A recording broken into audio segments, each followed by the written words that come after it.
2025년 추석 지원금 놓치면 후회. 딱 이 순서대로만 하세요. 조건부터 신청, 사용까지. 안녕하세요 여러분. 곧 있으면 민족 대명절, 추석입니다. 그런데 명절이 다가오면 설레는 마음과 동시에 주머니 사정 걱정부터 앞서는 게 솔직한 심정이죠. 선물 준비해야죠. 장 봐야죠. 생활비는 또 왜 이리 빨리 나가는지. 그래서 준비했습니다. 2025년 추석을 좀 더 넉넉하고 편안하게 보낼 수 있도록 나라와 지자체에서 마련한 추석 지원금에 대한 모든 것.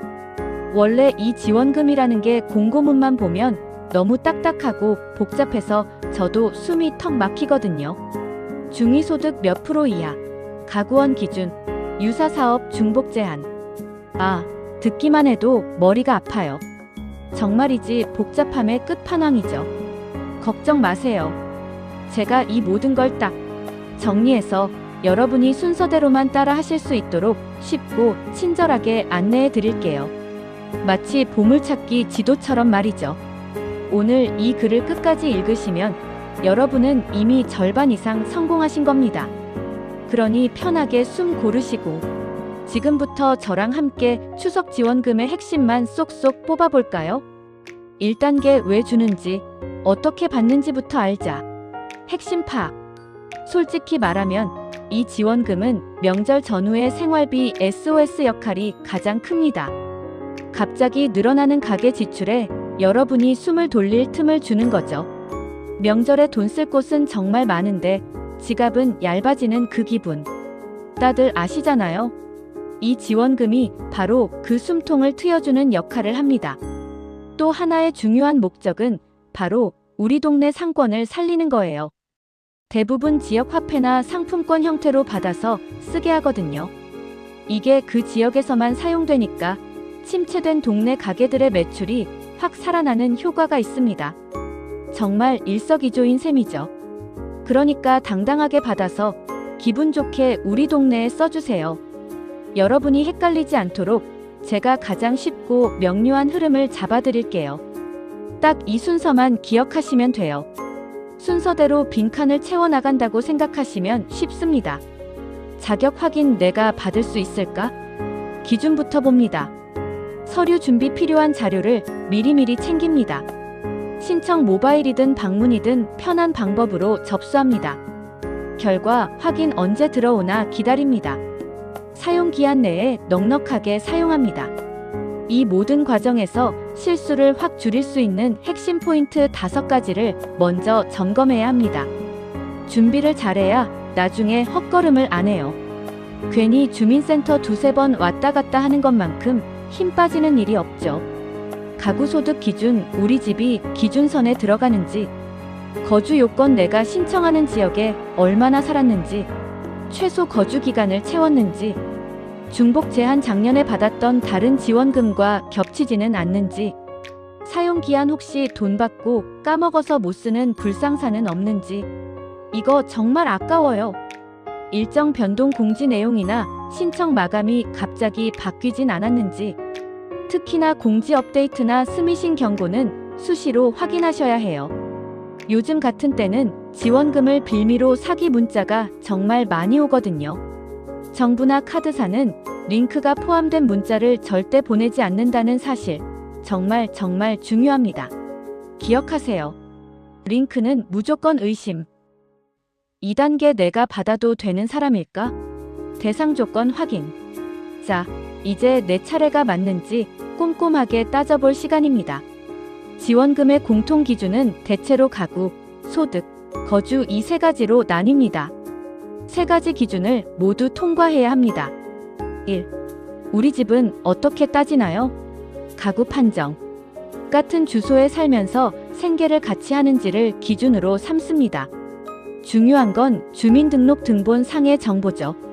가끔 우리 아들은 타지에 살지만 같이 돈을 보태는데 라고 생각하실 수도 있는데 일단 공식적인 서류를 기준으로 한다는 것을 기억하셔야 해요. 형제나 자매라도 주소가 다르면 별도 가구로 봅니다. 소득이 걸리진 않을까요? 중위소득 기준. 해당 연도 중위소득과 우리 집 소득을 비교해서 자격을 따집니다. 중위소득이라는 게 매년 바뀌기 때문에 반드시 2025년 기준으로 확인해야 합니다. 만약 내 소득이 기준선에 간당간당하게 걸린다? 그럼 망설이지 마시고 바로 뒤에 나올 상담 창구에서 꼭 확인받으세요. 경계선에 있는 분들이 의외로 많이 놓치시거든요. 솔직히 말하면 일부 지원 사업은 여기에 차량, 부동산, 금융자산 같은 재산 기준까지 추가로 적용하기도 합니다. 이럴 땐 지원 안내문에 나와 있는 산정 방식과 공제 항목을 꼼꼼히 봐야 해요. 예를 들어 소형 차량은 공제해준다든지 생계에 필요한 보증금은 빼준다든지 하는 예외 조항이 있을 수 있습니다. 공제 항목을 확인하면 나 안 될 거야 하고 지레 포기할 필요가 줄어들죠. 3. 거주 기간은 얼마나 돼야 하나요? 거주 요건. 특히 다른 동네에서 최근에 이사 오신 분들은 주의 깊게 보셔야 합니다. 주민등록과 실제 거주 일치 여부와 더불어 해당 지자체에서 요구하는 최소 거주 기간을 충족하는지 꼭 확인해야 합니다.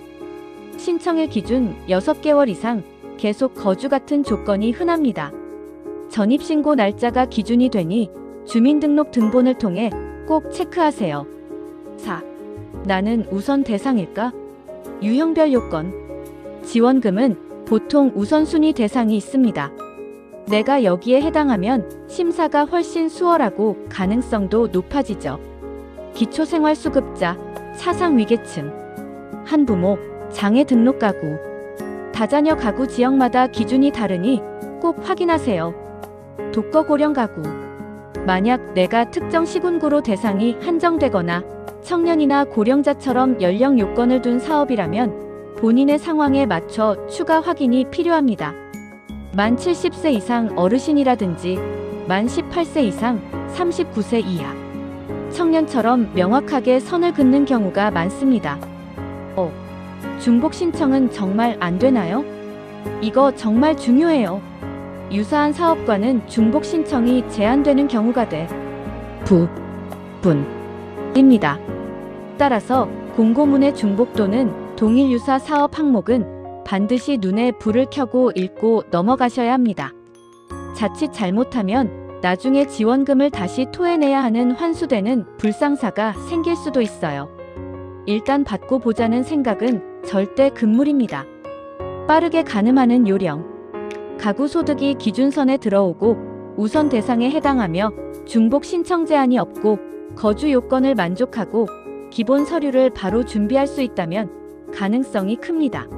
경계선이면 무조건 상담 창구로 연락하세요. 3분 자가진단 체크리스트 지금 바로 나를 확인해보세요. 제가 간단하게 3분짜리 자가진단 리스트를 만들어 봤어요. 아래 항목 중에서 3가지 이상에 해당하신다면 일단 자격을 충족할 확률이 굉장히 높다고 보셔도 좋습니다. 우리 집 소득이 해당 연도 중위소득 기준을 크게 넘지 않는다고 생각한다. 나는 기초생활수급 자차상 위안 부모장애 등록 고령자 다자녀 등 우선 대상에 해당한다. 최근 유사 지원금을 받지 않았고 중복 제한 대상이 아니다. 공고문 확인 완료. 주민등록상 거주지와 실제 거주지가 일치하며 지자체 거주 요건을 충족한다. 지금이 신청 기간이며 온라인 또는 방문 접수가 가능하다. 등본, 신분증, 계좌 사본 등 필수 기본 서류를 바로 준비할 수 있다. 최근 소득이나 재산에 큰 변동이 없었기 때문에 심사 기준을 통과할 것 같다. 잠깐, 이 체크리스트는 어디까지나 대략적 가늠 용도인 거 아시죠? 최종 결정은 여러분이 제출한 증빙, 서류와 사업별 심사 기준에 따라 내려집니다. 하지만 일단 체크리스트를 통과했다면 바로 다음 단계인 서류 준비로 넘어가시면 됩니다. 4단계 헛걸음하지 않으려면 준비 서류 및 제출 팁. 준비 서류 때문에 신청을 망설이는 분들이 정말 많아요. 너무 많은 서류를 과하게 준비할 필요는 없습니다. 딱 필수 3종 세트만 먼저 챙기세요. 본인 신분증, 주민등록증, 운전면허증, 여권 등 본인 확인용, 주민등록 등본 가구원 및 거주지 확인용, 예금주가 본인과 일치하는 통장 계좌 사본 지급받을 계좌 확인용. 이것만 있어도 첫 단계는 충분합니다. 만약 추가 증명이 필요하다면 그때 보완하면 돼요. 소득 재산 변동 증명, 최근 실직, 휴업, 폐업 등으로 소득에 큰 변화가 있었다면 그 사실을 증명할 수 있는 자료를 준비해 두세요. 심사에서 유리하게 작용할 수 있습니다. 가산 요건 증명, 한부모, 장애, 다자녀, 보호 대상 등에 해당한다면 이를 증명하는 공문서를 함께 챙기시면 심사가 정말 수월해집니다. 심사하는 사람이 여러분의 상황을 한눈에 알 수 있으니까요. 꿀팁 방출. 서류 제출 팁. 모바일 제출이라면 서류를 사진 찍을 때 글자가 선명하게 보이도록 초점을 잘 맞추세요. 흐릿하면 반려될 수 있습니다. 스캔이 가장 좋고요. 파일 형식은 보통 PDF나 이미지 JPG를 권장합니다. 용량이 너무 크면 업로드가 안 될 수도 있으니 적당한 크기로 저장해 두세요. 파일명은 서류명 본인 이름처럼 간단하고 알아보기 쉽게 정리해 두면 나중에 보완 요청이 왔을 때도 찾기가 쉽습니다. 예를 들어 등본 김민수 PDF처럼요. 요구 목록을 먼저 확인하고 꼭 필요한 범위만 준비해서 시간을 절약하세요. 5단계 온라인 BS 방문. 나에게 맞는 방법은 신청 방법. 신청 방법은 크게 모바일 온라인과 방문 오프라인 두 가지로 나뉩니다. 1. 모바일 온라인 신청 빠르고 간편하게. 요즘은 대부분 온라인으로 신청하는 게 기본이죠. 훨씬 빠르고 간편합니다. 본인 확인 공동인증서구, 공인인증서나 간편인증, 카카오톡, 네이버 등으로 신분을 먼저 확인합니다. 공식 페이지 진입 포털 사이트에서 추석 지원금, 지역명을 검색해서 공식 안내 페이지로 바로 들어가는 게 가장 안전합니다. 절대 출처 불명의 문자 링크는 누르지 마세요. 다시 한번 강조. 정보 확인 및 정정 시스템이 자동으로 조회한 여러분의 가구 정보나 주소 정보를 확인합니다. 만약 사실과 다르다면 반드시 정정 요청을 해야 합니다. 서류 업로드. 아까 준비해둔 서류를 안내에 따라 한 장씩 업로드합니다. 업로드 후에는 누락된 서류가 없는지 한 번 더 점검하세요. 접수 완료. 접수를 마치면 문자나 앱 알림을 설정하고 혹시 모르니 접수 번호를 따로 메모해두면 좋습니다. 방문 신청 대면 확인이 필요한 경우, 서류가 복잡하거나 온라인 사용이 익숙지 않은 어르신들 또는 대면 확인이 꼭 필요한 사업이라면 직접 창구를 방문하는 게 가장 명확하고 정확합니다. 원본 서류 지참. 준비한 원본 서류를 지참하고 신분증을 꼭 챙기셔야 합니다. 접수증 수령 창구에서 접수 후에는 접수증을 반드시 받아서 보관해 주세요. 나중에 문의할 때나 결과 확인 시에 아주 중요합니다. 6단계 잘못 쓰면 안 됩니다. 사용 처제. 한 주의사항. 지원금을 받는 것만큼이나 어떻게, 언제 써야 하는지가 중요합니다. 1. 어디에서 써야 하나요? 사용처. 지급받은 지원금은 보통 여러분의 주소지 지자체 내에 있는 소상공인 가맹점에서 사용하도록 정해져 있습니다. 여기는 안 돼요. 제한. 대부분의 지원금은 아래와 같은 곳에서는 사용이 제한됩니다. 대형마트, 백화점, 면세점, 대형 온라인 쇼핑몰, 일부 배달앱, 지역 화폐 앱이 아닌 곳, 유흥, 사행성 업종. 결제 전에 반드시 해당 가게가 지역 화폐 또는 지원금 가맹점인지 확인하는 습관을 들이세요. 애써 받은 돈을 못 쓰는 일이 없도록 말이죠. 3. 놓치면 사라집니다. 사용 기한. 지원금은 보통 사용 기한이 있습니다. 이 기한을 넘기면 잔액이 소멸될 수 있어요. 정말 아깝잖아요. 지급받자마자 달력에 알림을 큼지막하게 설정해 두시는 게 가장 안전한 방법입니다. 4. 가장 무서운 주의사항. 스미싱 경고. 다시 한번 강조합니다. 정부, 카드사, 지역화폐사는 지원금 관련해서 링크가 포함된 문자를 절대 never 보내지 않습니다. 만약 그런 문자가 오면 무조건 삭제하시고 절대 개인정보를 입력하거나 돈을 이체하지 마세요. 혹시라도 의심되면 공식 전화번호로 먼저 문의해보는 게 좋습니다. 7단계 일정 마감 환급 타이밍 언제 신청해야 가장 좋을까? 신청 일정은 지역과 사업마다 다 다릅니다. 옆 동네는 어제부터 시작했대 라고 조급해하지 마시고 내가 사는 지역의 공식 공지를 확인하는 게 우선입니다. 신청의 환급 타이밍. 마감 직전은 피하세요. 마감일이 다가올수록 접속자가 몰려서 시스템이 느려지거나 오류가 날 수 있습니다. 최소 이틀 전에는 접수를 마무리하는 것이 좋습니다. 조기 마감 가능성 예산이 소진되면 예고 없이 조기 마감될 수 있습니다. 나중에 해야지 미루지 마시고 신청 기간이 열리면 바로 접수하는 게 이득입니다. 시작일, 마감일, 사용기한 이 세 가지를 달력에 꼭 등록해두고 챙기시길 권장합니다. 8단계 지역별 확인 요령 내 동네 혜택은 내가 챙겨야죠. 같은 추석 지원금이라는 이름이라도 지역별로 요건, 금액, 절차가 다 다릅니다. 1. 공식 정보 빠르게 찾기. 지역명 추석 지원금을 검색하세요. 이게 가장 빠른 길입니다. 공식 공고를 바로 찾을 수 있습니다. 시군구청이나 주민센터 행정복지센터 홈페이지의 공지사항을 확인하는 게 가장 최신 정보입니다. 2. 전화 문의할 때 팁. 직접 전화 문의가 필요할 때는 준비된 자세가 답변을 빠르게 만듭니다. 전화하자마자 사업명, 본인 성함, 생년월일을 먼저 말씀해주세요. 궁금한 요점 중복 가능한가요? 거주기간이 5개월인데 되나요? 을 간단 명료하게 전해주시면 담당자가 훨씬 빨리 답변해줄 수 있습니다. 경험상 가산 요건이나 제외 요건은 지역별로 정말 예측 불가능하게 다릅니다. 이웃이 이랬다더라 하는 비슷한 사례로 추정하는 것보다는 반드시 공식 문서나 상담을 통해 확인받는 것이 100% 안전합니다. FAQ 자주 묻는 질문. Q. 가구원 수와 소득 기준은 어디에서 확인하면 되나요? A. 해당 연도의 중위소득표와 내가 사는 지역의 공식 공고문을 확인하시면 가장 정확합니다. 소득이 기준선 근처인 경계선에 있다면 꼭 주민센터나 관련 상담 창구에서 개별 안내를 받아보세요. Q. 온라인과 방문 중 어떤 방식이 더 빠르게 처리되나요?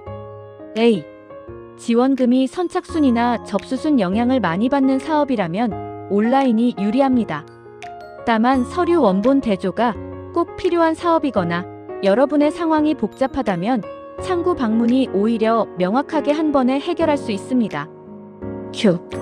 유사한 지원과 중복해서 받을 수 있나요? A. 가능 여부는 해당 사업의 지침에 따릅니다. 공고문의 중복 또는 동일 유사 사업 항목을 반드시 꼭 읽어주세요. Q. 서류가 일부 부족하면 어떻게 해야 하나요? A. 일단 필수 서류만 제출하시고 지자체에서 보완 요청이 오면 그 기한 내에 추가 서류를 올려주시면 됩니다. 미리 허둥지둥하기보다 요청에 맞춰서 준비하는 것이 반려를 줄이는 요령입니다. Q. 결과에 이의가 있을 때는 어떻게 진행하나요? A. 결과 통보를 받은 뒤 안내된 기한 내에 이의 신청을 접수하시면 됩니다. 필요한 서류와 양식은 공고문이나 접수 창구에 안내되어 있으니 확인 후 제출하시면 됩니다. 응원합니다. 지원금 신청이 처음엔 정말 낯설고 복잡하게 느껴질 수 있습니다. 괜히 했다가 안 되면 어떡하지? 라는 생각도 들고요. 하지만 걱정 마세요. 오늘 이 글을 통해 큰 그림을 잡으셨다면 여러분은 이미 절반은 해낸 겁니다. 순서를 정해서 하나씩 차근차근 진행하면 누구나 해내실 수 있어요. 남은 과정도 제가 옆에서 계속 응원하고 도와드릴게요. 이제 편하게 숨 고르시고 지금 내가 할 수 있는 한 단계부터 함께 시작해 보시죠. 이 지원금이 여러분의 추석을 조금 더 풍요롭고 행복하게 만들어줄 거라고 믿습니다. 함께 보면 좋은 영상 다음 콘텐츠 안내. 자, 오늘 알려드린 내용으로 큰 틀은 잡으셨죠? 그런데 세부적인 내 상황에 딱 맞는 정보가 필요하시다면 걱정 마세요. 제가 블로그의 핵심 주제별로 정리해 두었습니다. 이 영상이 끝나면 아래 고정 댓글에 있는 블로그 링크를 클릭해 보세요. 제가 준비한 다음 콘텐츠를 통해 여러분은 더 자세한 정보를 얻으실 수 있을 거예요. 특히 이 4가지는 절대 놓치지 마세요. 지금 확인. 내가 받을 수 있을까? 3분 자가진단 체크리스트 대상자 확인. 필수 시청. 마감 놓치지 않는 황금 타이밍 가이드 일정 확인. 수도권 필독. 서울, 경기, 인천 지역별 혜택 총정리 지역별 비교. 주의보. 신청 후 이것 놓치면 환수당한다. 사용 전후 관리. 이 모든 정보가 오늘 여러분의 추석을 넉넉하게 만드는데 큰 도움이 될 겁니다. 오늘 정보가 유익했다면 구독과 좋아요 눌러주시고요. 저는 다음 영상에서 더 알찬 정보로 돌아오겠습니다. 여러분 모두 풍요로운 한가위 보내세요. 감사합니다.